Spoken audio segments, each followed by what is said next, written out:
ba si sir? Uy, nakabalik ka na pala galing probinsya. Anong pasalubong mo sa amin? Wala nga eh. Magpapaalam nga ulit sana ako sir eh. May lalakarin na naman ako. May pinapaayos kasi yung kapatid ko eh. Naku, sa palagay ko hindi ka papayagan ni sir. Kasi kailangan ni sir ng driver ngayon. Bakit naman? Dati naman pag wala ako, kaya naman ni sir mag-drive ah. Hindi ngayon. Bakit nga hindi?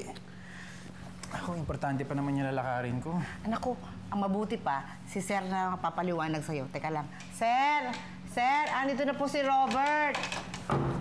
Ay. Sir. Thank you. Sir, napapaano yung paa niya? Kasi kanina, nag-ayos ako ng antena doon sa bubong eh. Nako! Nahulog kayo, sir? Hindi. Naayos ko naman. Nung bababa na ako, tumalon ako eh. Tapos... Napasama yung bagsak nyo. Hindi, okay nga yung bagsak ko. Parang lito lapid nga. Yung sa likod ko na yung skateboard ni Chito, nandun pala. Sir, nadulas kayo na napilayan? Hindi, malayo yung skateboard na sa likod ko. Tsaka okay naman ang timbang ko, okay naman eh. Sir, saan ba talaga napilayan? Hindi naman ako napilayan. Sino magsabi napilay? Hindi ako napilay. Kanina, may nabasag si baby na baso. Kung nung kumuha siya ng walis, pumasok ako sa kusina, hindi ko alam na may basag doon. Naapakan ko, ayun, natibo ako. Wala ko palang kinalaman doon sa pag-ayos niya ng antena sa bubong. Sa bubong wala, sa bubong meron.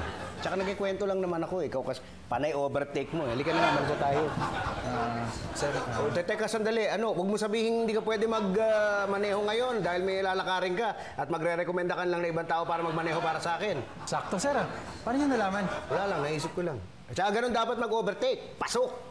Hello, Pipito. Kamusta na yung paa mo? Sige, mauuna na lang ako sa meeting natin. Tapos sumunod ka na lang, ha? Basta huwag ka masyado magpalit. Alam mo naman yung kliyente natin, hindi ba? Yung kliyente natin ayaw nung pinaghihintay siya. Sige. Magkita na tayo mamaya. Okay. Bye!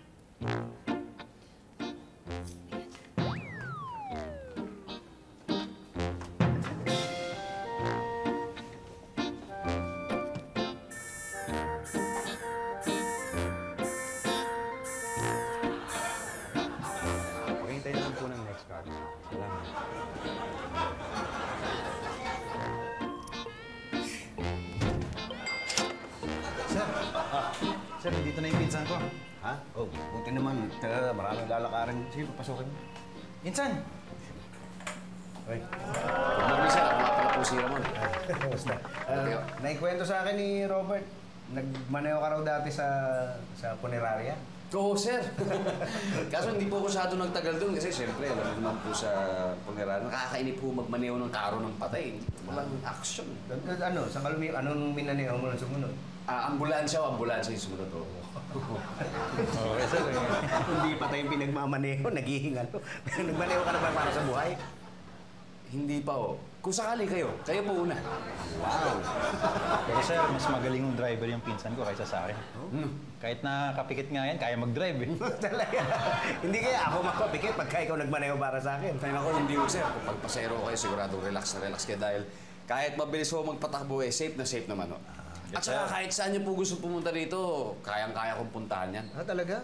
Kabisado mo yung mga pasikot-sikot sa Metro Manila? Hindi, Meron po ako siya nito.